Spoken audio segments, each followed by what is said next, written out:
Oliver had been to the works to be mended. Some troublesome cars tricked him, and the Great Western engine fell into the turntable well. Now Oliver was as good as new, but he was still worried about cars. "I'd rather not use them," he puffed to himself. But the cars sang songs rude and loud. Scruffy, their leader, led the chorus. Oliver's no use at all, thinks he's very clever, says that he can manage us, that's the best joke ever. When he orders us about with the greatest folly, we just push him down the well. Pop goes old Ollie. Thomas, Duck, and Percy were shocked. "Be quiet," they ordered. But they couldn't be everywhere, and everywhere they weren't, the cars began again. Oliver's no use at all, thinks he's very clever, says that he can manage us, that's the best joke ever.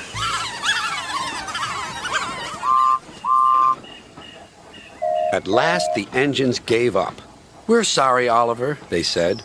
"It's really my fault," said Oliver sadly.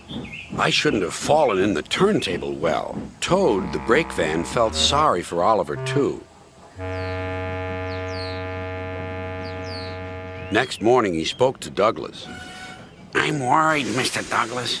This disrespect for engines, where's it going to end?" "Who knows?" sighed Douglas. "I've got a plan, Mr. Douglas.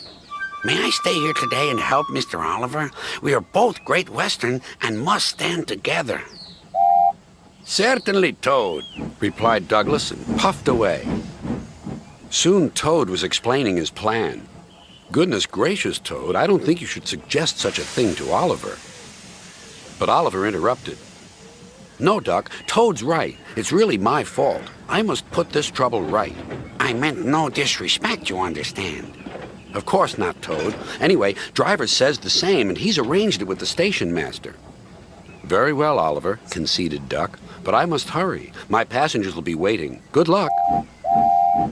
"So long," smiled Oliver bravely, but he felt dreadfully nervous inside. Oliver marshaled the worst cars 2 by 2. "That's the way, Mr. Oliver," whispered Toad. "And if you leave that Scruffy till last, then you'll have him behind you, and you can bump him if he starts his nonsense."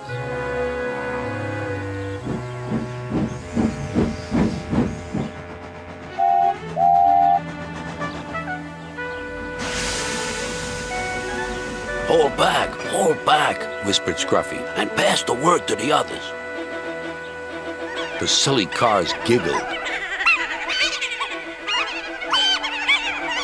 But Oliver knew what to do. There was plenty of sand on the rails, and his wheels gripped splendidly. He gave a great heave. "Oh!" groaned Scruffy. "I don't like this."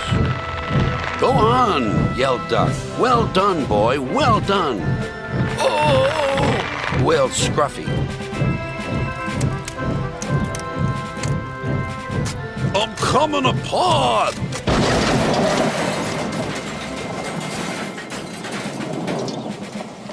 And he did. Then there was trouble. "Well, Oliver, so you don't know your own strength, is that it?" No, sir," said Oliver nervously. Sir Topham Hatt inspected Scruffy. "As I thought. Rotten wood, rusty frames. Maybe if we put you back together, you'll earn yourself a better name."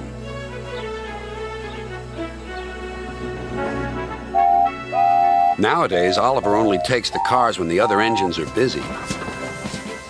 But they're always quick to warn each other. "Take care with Mr. Oliver. If you play tricks on him, you'll never be the same car again." Scruffy has learned his lesson and says nothing at all.